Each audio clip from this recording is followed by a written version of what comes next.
Eating what past managers have done will give you a different result. Like the typical definition of madness is doing the same thing and expect a different result. Kai Havertz, Mason Mount, these players got Lampard sacked. The same players got Tuchel sacked. So why do you think all of a sudden they're going to be responding to Graham Potter? The aura of Graham Potter doesn't even show audacity or authority over these players. Why do you keep on playing these players that keep on giving you those diabolical performances and results? Granted, Joao Felix made his debut today. It was fantastic until he was sent off. He was the best player on the pitch. Unfortunately, he had that terrible tackle and was sent off. I don't think he was trying to be malicious. That was a typical striker's tackle, and unfortunately, he was showing his stall and got sent off. Fair. But the other players were poor. Now, Chelsea won, Fulham 2. If you're surprised about this result, you must believe under a rock. We know in the last 5 matches, Chelsea have barely won just a match. They are struggling badly. When I made a video about Potter not being the right guy for the job, some of you guys are like trying to cast aspersion on me that I'm a hater. Why do I need to hate Chelsea? Look at the table. My team is on top of the summit. Why would I go down to 10th to hate Chelsea? I'm just being objective. I get it.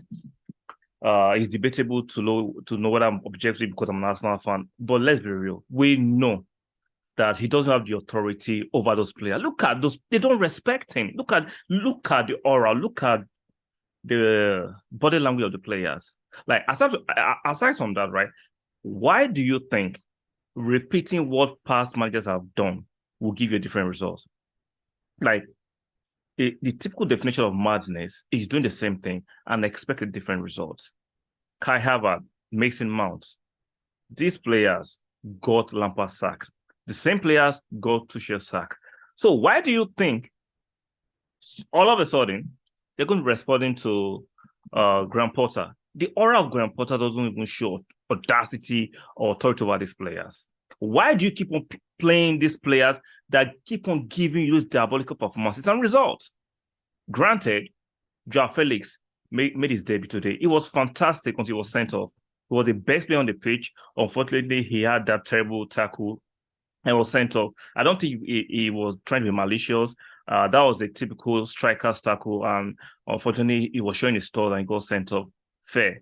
But the other players were poor. Now, some of you think I have an agenda against Graham Potter. I think it's a decent manager for a mid-table club. He's not cut out for the top clubs, in my opinion. And it's my opinion. You might not like it. I get it. It's my opinion. You can't change it. At least for now. Maybe with new information, I could change it. But what I've seen and what I know about Graham Potter is not the man. Like, why do you play Mount, but Chukwuemeka that came in the last time was better than immediately you took Mount off and brought Chukwuemeka. He played better in the brief minutes he had. Meaning, Graham Potter himself is kind of inept in his technical abilities. He might be a good coach, but a manager of top player, I don't think he's that player. He doesn't have the nerve, the gravitas, or the temerity to drop these underperforming players. He doesn't have it. See, if you want to coach the top teams or the top clubs, you have to have a required level of arrogance or confidence, depending on how you want to say it, to make sure that it's your way or no way. Hence, the players have to respect you or they will not. How many stinkers have these players dropped? And he continues to pick them. And you tell me he's the man for the job? Have you seen any sign that gives you confidence that Graham Potter is the man for the job?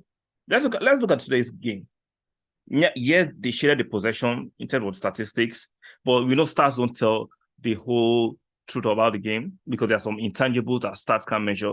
In terms of endeavor, I didn't see it from the Chelsea players. In terms of heart, I didn't see them winning their individual duels or battles. I didn't see them giving everything.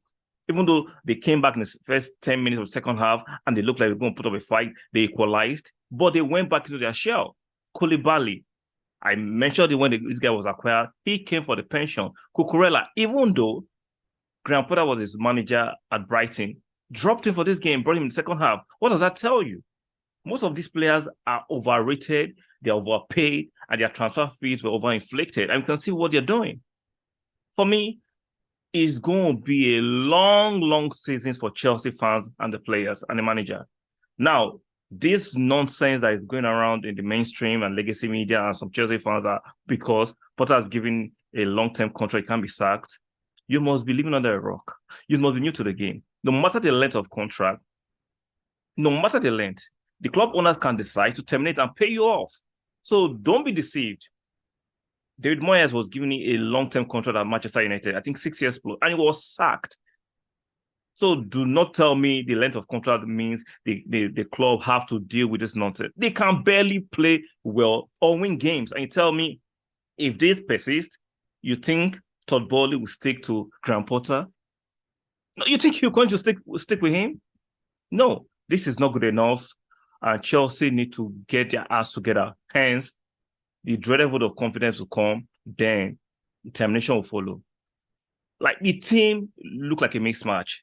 The team is full of, in my opinion, mercenaries. Most of those players are not putting their heart into the game. Like I said, Joao Felix, debut was fantastic, nice touches, neat touches. He was great before the red card, and he had to exit the game. He was the best player. Even after he left the pitch, Zakaria giving him his best. Kovacic seems to be regressing. Most of the players are not doing. The young defender Chalaba, I think, is not good enough for me. Koulibaly, like I said, came 4 years too late to the Premiership. He can't deal with the intensity. He doesn't have the recovery pace of the Premiership, so he's struggling. Thiago Silva is on his last legs. A lot of things are wrong with the team. And for Graham Potter, I don't just say I'm going to maintain my opinion. He is not the right fit. He is not that top class manager for the top teams. For the mid-table teams, it's fantastic. When you coach the top teams, it's a different kettle of fish. You are dealing with egos. You have to manage egos. You have to be able to be there. Yeah, sometimes I think you have to be an authoritarian. Yes, you just have to be. You can't please every player. You can't be the nice guy. You have to have players who are willing to run through bricks wall for you. I don't think in the present Chelsea team, the player, doesn't have any lieutenants that are willing to roll up their sleeves and fight for Graham Potter, in my opinion. And when you see him by the touchline, he looks lost, confused, timid. I'm sorry. For Brighton, that will pass. For Chelsea, that will not fly. If you like my content, stick a like on the video, very, very important. Make sure you subscribe and subscribe. And do not forget to turn the notification bells on. And I'll see you guys on the next one.